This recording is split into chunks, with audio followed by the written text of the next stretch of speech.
Alrighty, so we're gonna get started. I am going to do my intro, like I said. Okay, hi everyone. Thank you for attending tonight's program. My name is Nadia. I'm a librarian with the programming department here at the Woodbridge Public Library. If you have any questions, Paul, feel free to shoot them to me. I'm listed as librarian WPL if you have any other questions that you need answered.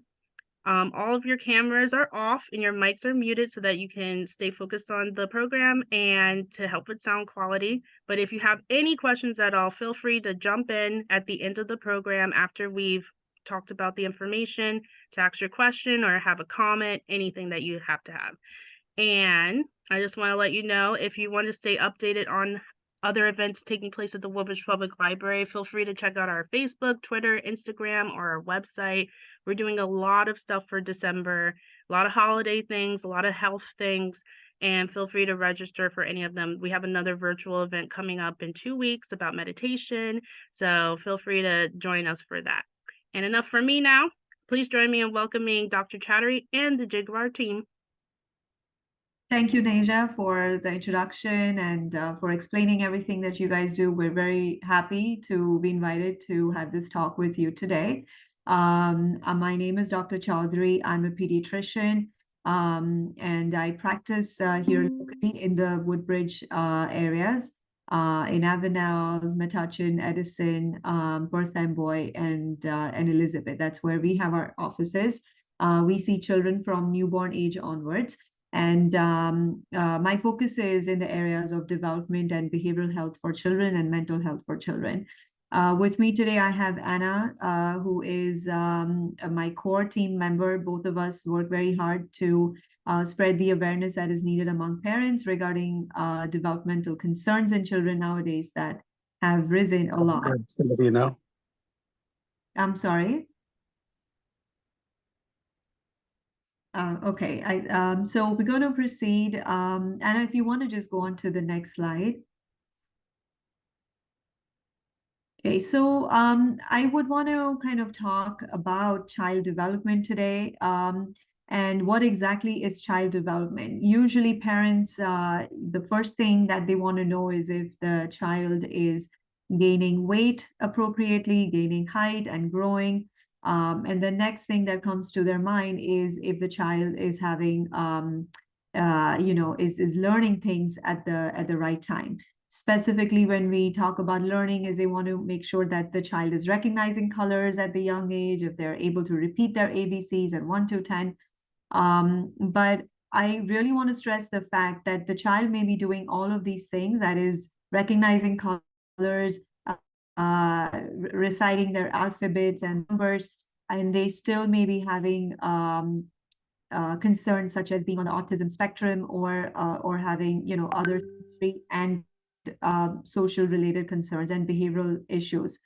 So it's not just about the physical health that we think of in a child.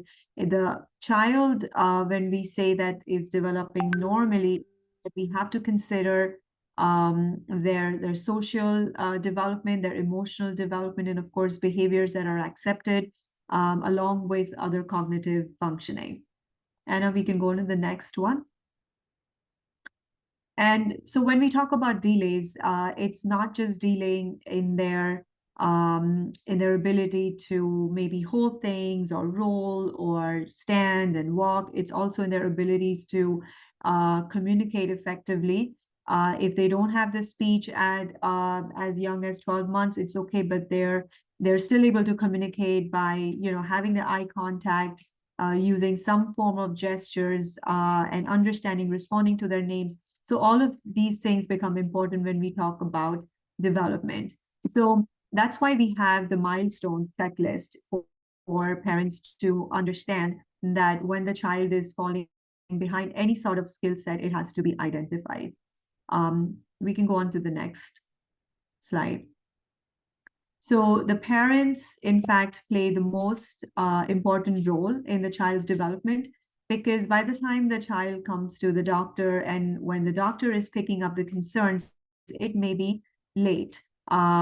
Because here we want the parents who play such an important role and who knows their child the best to be able to understand, be aware of certain checklists, as we call it, and be so closely involved in the entire journey of the child that it should be the parents' role to actually bring up the concerns first.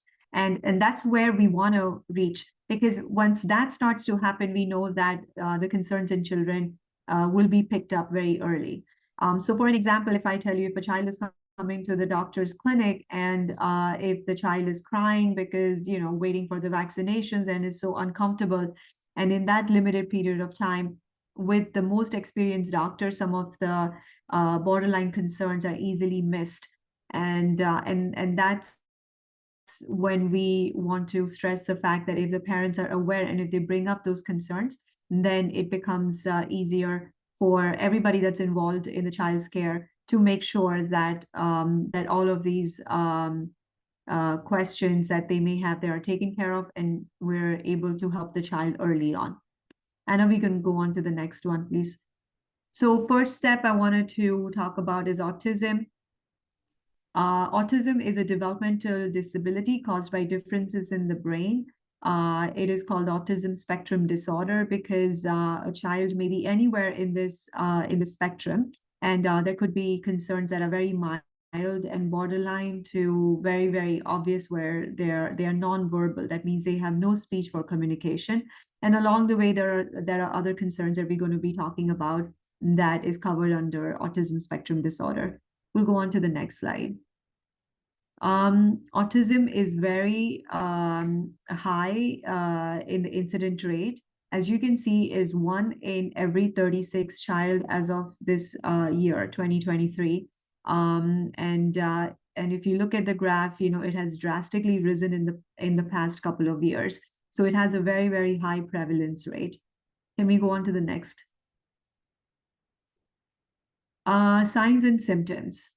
Here I would have generally liked to ask the parents if they have heard of any signs or symptoms, or if they know of any child, or they've experienced it with their own family members, and seen, what a child with autism spectrum disorder may look like.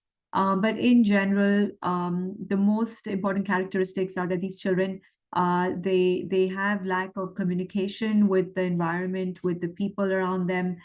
They may not respond to their names, and it could be as severe as not having any sort of not even gesturing. They may be completely sort of disconnected from everything around them.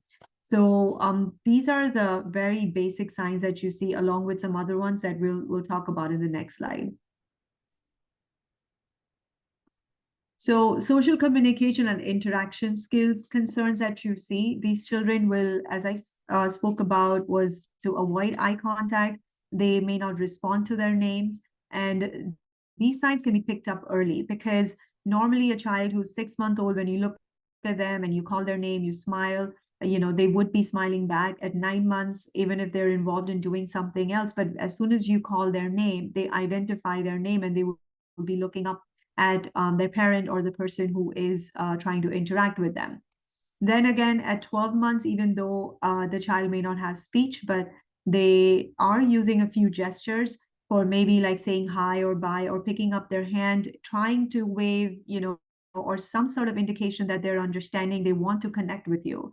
So we really don't have to wait until 2 years or 2.5 years to identify that, oh yes, this child is definitely on the spectrum. If we are able to identify these concerns early on as they're growing, then it becomes easier, for us to start the therapies on these children early. And of course, there is better outcome when we do that. And then there are other behavior that we see in the kids who have autism, is that they have these repetitive behaviors, such as they may be flapping their hands or rocking their body, spinning themselves in circle. And they do that because they want to try to find, these are called as sensory seeking behaviors. They want to find their equilibrium and to kind of get their sense of balance. That's what's causes them to have these sort of repetitive behaviors. These children also have very strict routines for themselves. Sometimes, they may want to follow the same route, or it's very difficult for them to get adjusted to any sort of change in their life. So if there's anything that upsets that order in their life, can set off what we call as meltdowns, which is excessive, very excessive tantrums. And it's very hard for them, or even for other adults to break that pattern. Very commonly, you'll see these children lining up toys or other objects. So there's just things that they want certain way all the time. And then there are other characteristics that we spoke about is, delayed language skills. They may be very hyperactive, impulsive, and it may be associated with inattention as well. Can we go on to the next slide? So that was all about autism. I also want to touch bases on learning disabilities. And so many children may struggle in school. And it's really important to know if when they struggle in school, is it because the child may be having concerns like focusing issues, or is it that they are slow learners? Maybe their IQ is not as what average kids may have. But more importantly, if they have a learning difficulty, which means that cognitively they are functioning very well, they are intelligent, or even above average intelligence they have. But if there are special needs for their learning, they may not be able to cope up with their math and reading and writing skills as per other students, and that may set them behind. So it is very important to find out if the kid may be having learning difficulty. Learning difficulty is also pretty prevalent in United States, and in fact world over. We do have post-COVID the incident rate, which has risen to 10 to 15%, which is a pretty high number. We'll go on to the next slide. So most common learning difficulty is dyslexia, where they have difficulty in reading. Dyslexia and dysgraphia, which is difficulty in writing, sort of goes hand in hand. Now, when we say difficulty in reading, it could be difficulty in decoding the words. It could be difficulty in comprehension. So that's something that we want to keep in mind. And all of this, of course, then leads to difficulty in writing as well. Then there is dyscalculia, which is difficulty in math. Can we go on to the next one? So some of the symptoms of learning disorders are, the children may have reversing of the letters, words, or numbers. And it's considered as a problem if it continues beyond first or second grade. So reversing of the letters, could be normal at age 5 years, even 6 years. But once it goes beyond that, is something that you want to consider that child may be having dyslexia. They may have difficulty telling right from left. And again, to certain age, that is okay, which is, they could be getting confused up to 5 or 6 years, but not beyond that. We want to make sure. They may have difficulties recognizing patterns or sorting items. And then, of course, understanding and following instructions, because there's a concern with the reading. We'll go on to the next. Now, after learning, I wanted to talk about ADHD. This is one of the most common neurodevelopmental condition that we have in children. ADHD stands for Attention Deficit Hyperactive Disorder. It is 9.4% as of 2021. And post-COVID, I'm sure it's up to anywhere between 12 to 15%. We'll go on to the next slide. So ADHD, although it is usually diagnosed in childhood, but it does often last into adulthood. And overall, there are like 5% of adults that do have this condition, which is approximately 10 million people in United States. In adults, it may not look like as having difficulty focusing. It may just be extreme restlessness that may happen, especially when there are increased demands of adulthood, work-related stress, or whatever stress that adults may be going through. This may increase the symptoms of ADHD. So the most common things that you see here is that children or adults would forget or lose things often. They may have impulsive behaviors. They may appear to be daydreaming a lot. Sometimes if there's hyperactivity involved, they just seem too busy and maybe overly active, make careless mistakes, difficulty even getting along with others, because it does affect their relationship with peers, with spouse, or at work as well. Next one. So we don't know, in fact, not just ADHD, but even autism, and an ADHD, we really don't know the causes of that. There's a lot of research that's been going on. But as far as ADHD is concerned, we do know that there is a genetic characteristic that may be passed down, because if a parent who has ADHD, the child is likely to have more than 50% chance of having the same condition. And if a sibling has and the child has more than 30% chance of having ADHD. We'll go on to the next one. And there are other causes of ADHD that we're considering. It could be that maybe the baby, was born premature, or some sort of injuries during birth.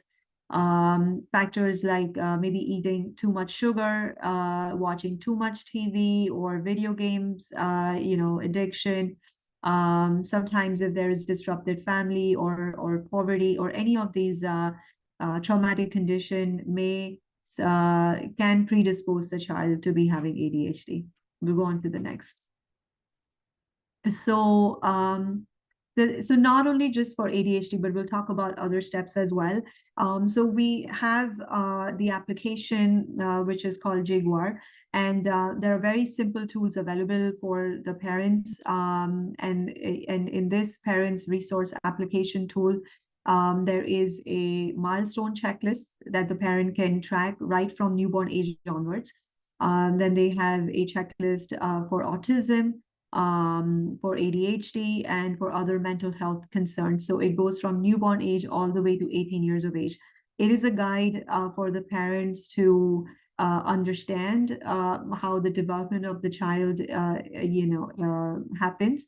And these are automated screening tools. It gives them an understanding of where their child is.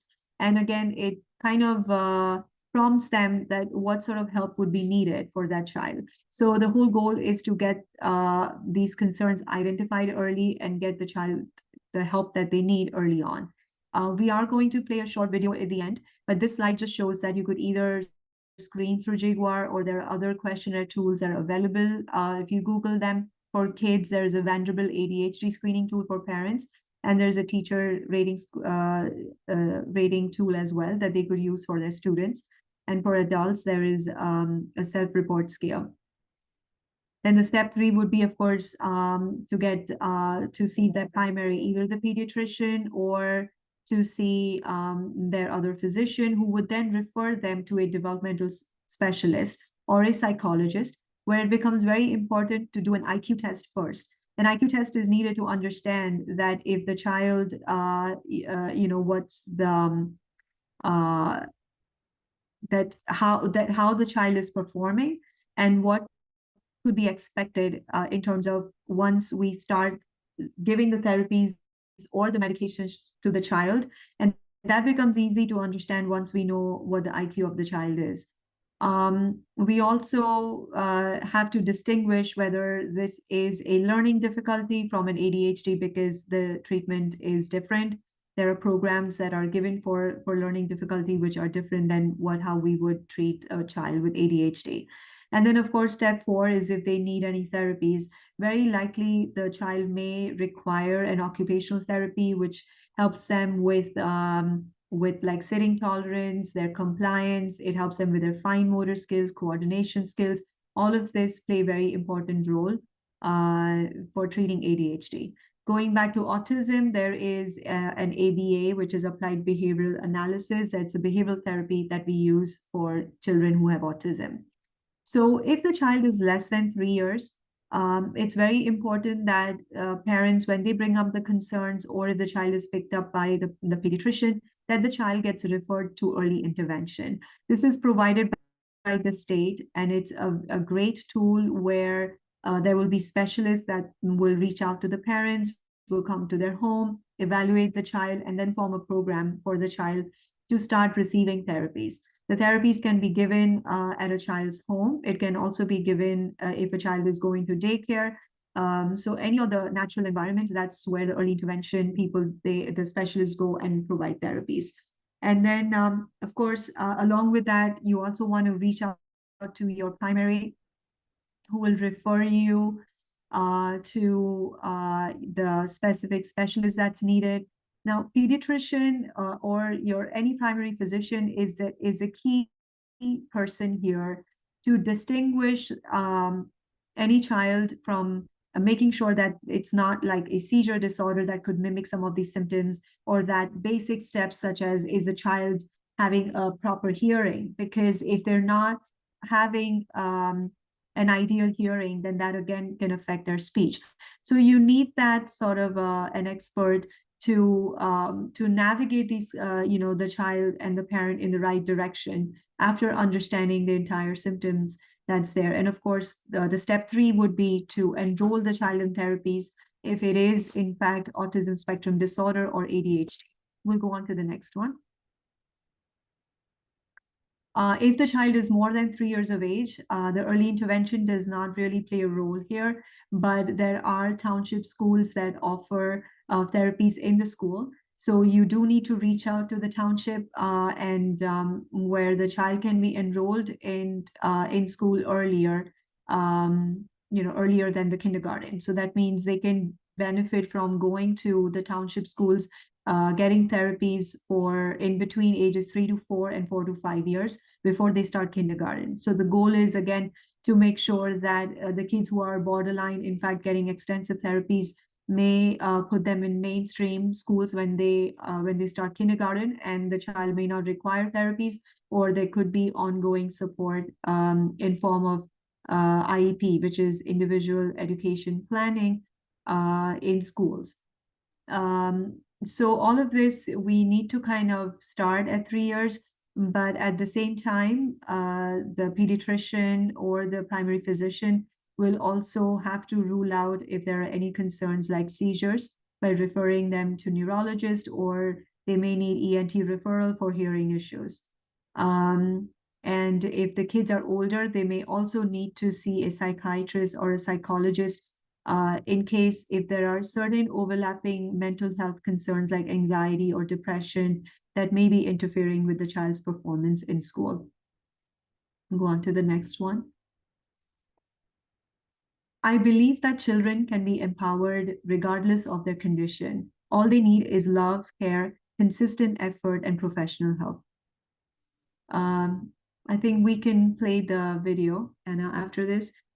So this is a short video that we wanted you to get an understanding of how an application like we have could help the parents in getting all the knowledge that is available for their children, to understand their needs, to identify the concerns very early on, and of course then to start the conversation with their primary physician and get the help as early as possible. Welcome to How to Navigate the Jiguar app. Step 1. Download by typing Jiguar on your App Store or Play Store. Or simply scan the QR code provided by any of our brochures and posters. Step 2.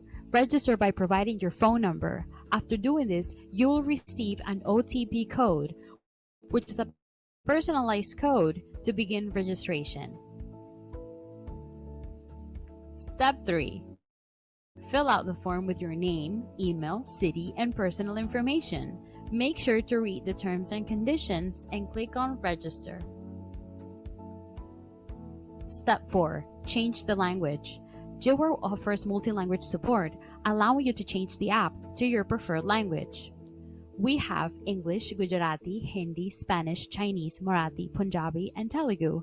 Once you have chosen the language, the app will be fully translated for your understanding. Step 5. Add your child's profile. In a very few steps, you can add your child's profile by providing the information such as name, last name, date of birth, and gender. You can also add a profile picture to personalize your child's profile. Remember that you can add more than one child's profile. Step 6. Begin tracking your child's growth. Jiguar helps parents identify developmental delays through our different screening tools, such as developmental milestone, cognitive academic, autism spectrum disorder, learning differences, mental health, and nutrition and diet. In order to help parents answer each question accurately, our questionnaire tool will provide you with video examples to better explain what is being asked,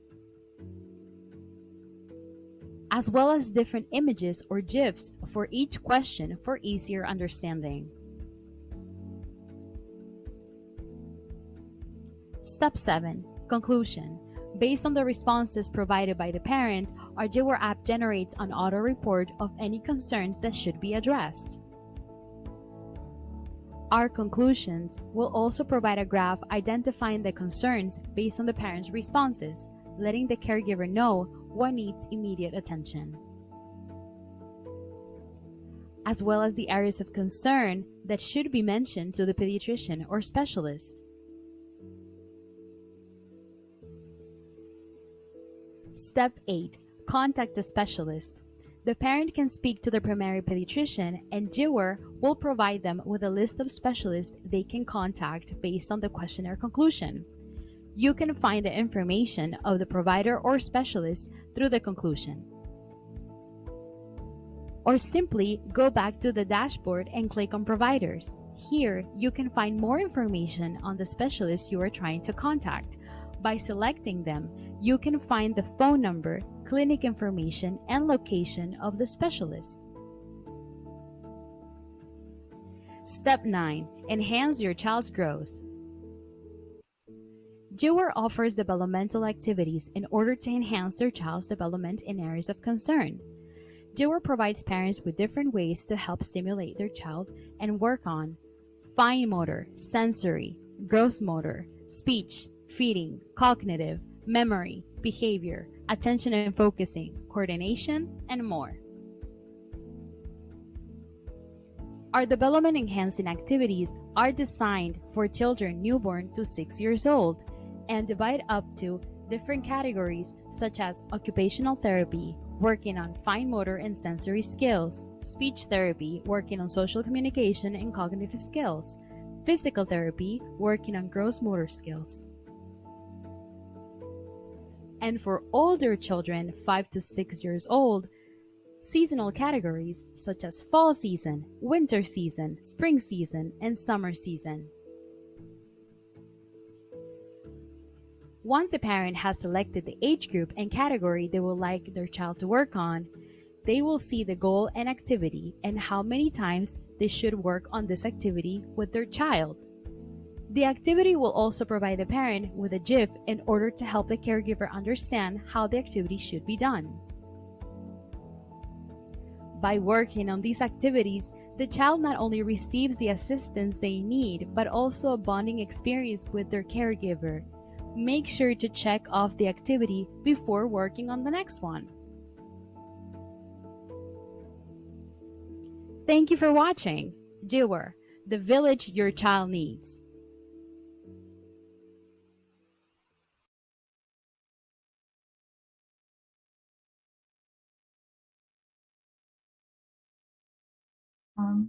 I think we can stop sharing the screen in some time and maybe ask Paul if he has any questions, or Naja if you have any questions.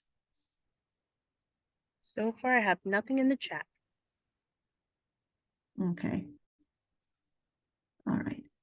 Just want to remind Paul that you have the QR code so that you can access Jiguar app, the Jiguar app. You can always share this information with your family members, and you have all the information. You can always give us a call if you have any questions or you need any resources. We will be more than happy to send them to you.